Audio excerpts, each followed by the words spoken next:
Hello and welcome to Painting with Poltergeist, where you get to watch me make pictures about the stories you're listening to, and then view those pictures at the end. I hope you enjoy.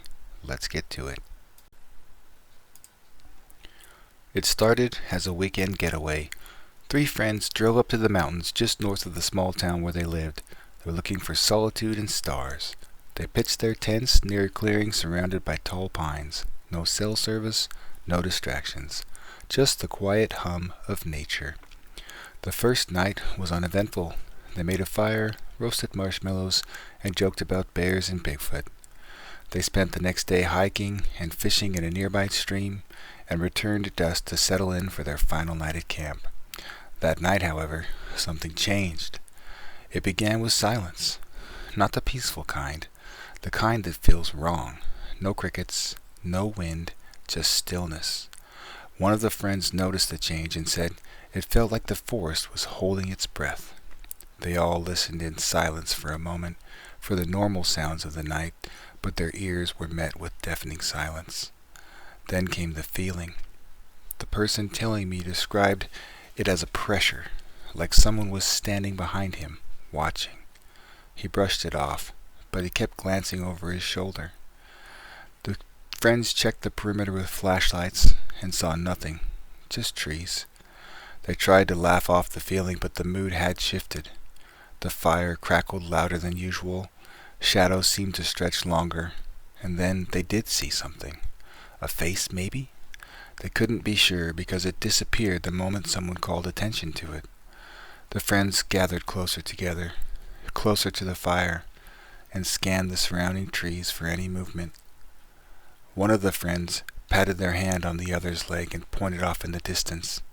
They followed her gaze, and they saw it too. Behind a nearby tree, a small light was shining. The friends watched as it grew brighter, almost like a lantern being turned on, or a flashlight. But the light was different, diffused, eerie. The friends watched as the light grew. It didn't move from behind the tree, but it flickered and shifted, almost like the flames of their campfire.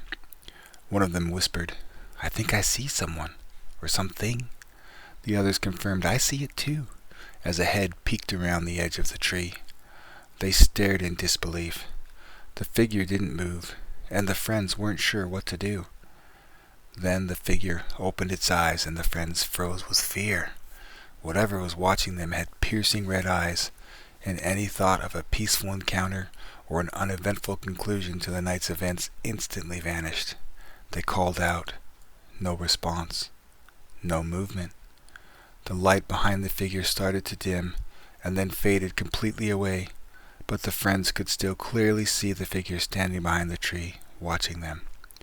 One of them finally found the strength to stand, and the others, almost as if they were attached, rose as well.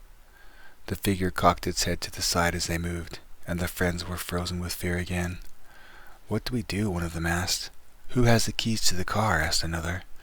"I left the keys in the car since we're all alone up here," replied the third. "I say we run for it and come back for our stuff when it gets light." The others nodded in agreement, and they all bolted for the car. As they got to the car, the figure moved from behind the tree.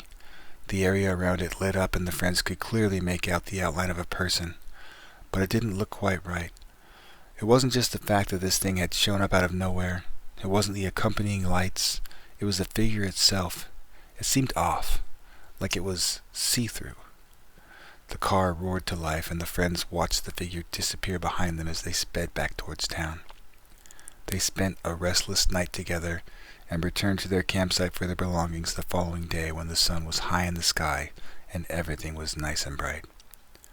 None of their things appeared to have been disturbed, and nothing was missing. After they packed up, they worked up the courage to go and look at the spot where they had seen the figure the night before. They couldn't find any footprints, despite the figure they had seen looking very human-like, but there were animal tracks, like the hooves of a deer, all around the area. The forest still felt a little off, and the friends quickly got back in their car and headed for home. Needless to say, none of them ever planned on visiting this spot again. Thank you for watching. I hope you enjoyed the story and the photography. I made this story up, but I would love to hear from you for future videos. Please reach out via email and share your stories with me. You might hear your tale in a future project. Thank you for watching, and have a fantastic day or night.